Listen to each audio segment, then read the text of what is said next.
Okay, so let's take a look at question 2, 2017. Paper 1, and we're taking a look at question 2. So it's a complex number question, obviously. The complex number a plus bi, where I squared equals minus 1 is shown in the Argand diagram. So we have a complex number somewhere in here. Oh, there it is there. Okay, we're asked for its coordinates, basically, or its value. So it is 3 minus 1i. Sorry, so the value of b by itself, because there's an I up here, I don't know how they would mark that if I left that like that. Because there's an I up there, the actual value of b is just minus 1. Okay.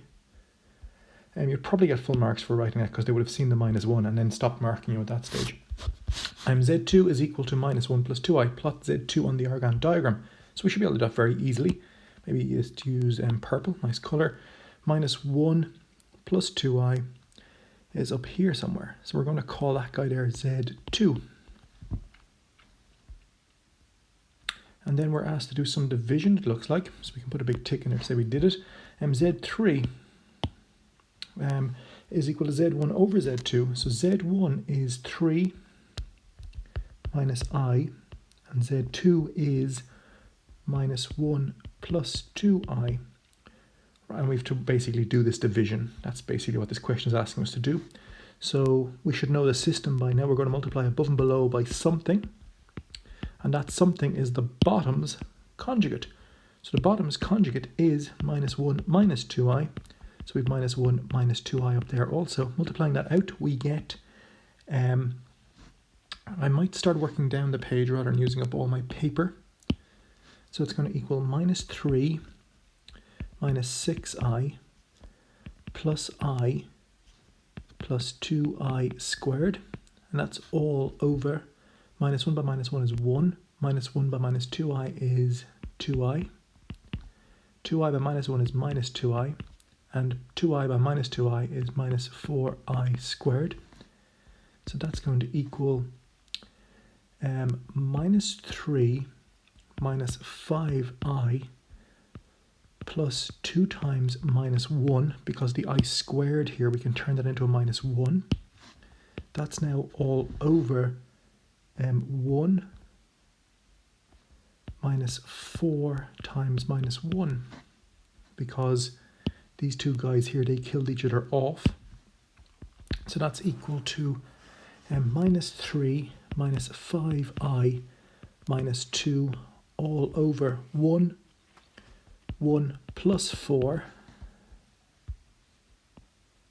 Draw a line down here. So we now have minus 5 minus 5i all over 5. And now we have to divide the 5 into both of these things. So that's going to equal minus 1 minus 1i. So that is Z3. Was there a part B? There was, okay. So that's Z3. Let's take a look at part B now. Solve for this thing here. That looks a bit complicated until we realise that what we're asked to do is multiply out. So let's start out with 2z minus 6. Sorry, let's multiply it out as we were suggested to do. So that's 24 minus 6 by minus 6i is plus 36i is equal to minus 4 plus 2i plus 4i minus 2i squared. So let's tidy this up as much as possible. So we have 2z by itself on this side will equal minus 4 plus 6i minus 2 times minus 1, as previously discussed, the I squared can turn into minus 1, plus 24 minus 36i. So that's 2z is equal to minus 4 plus 6i plus 2 plus 24 minus 36i. So 2z is now equal to, is that 22, I think, 22 minus 30i. So z by itself will equal to 22 minus 30i all over 2. So z is equal to 11 minus 15i, because this 2 here divides into both of these things. I think that's question 2 done. Yeah, it is. Okay, so that was 2017 paper 1 question 2.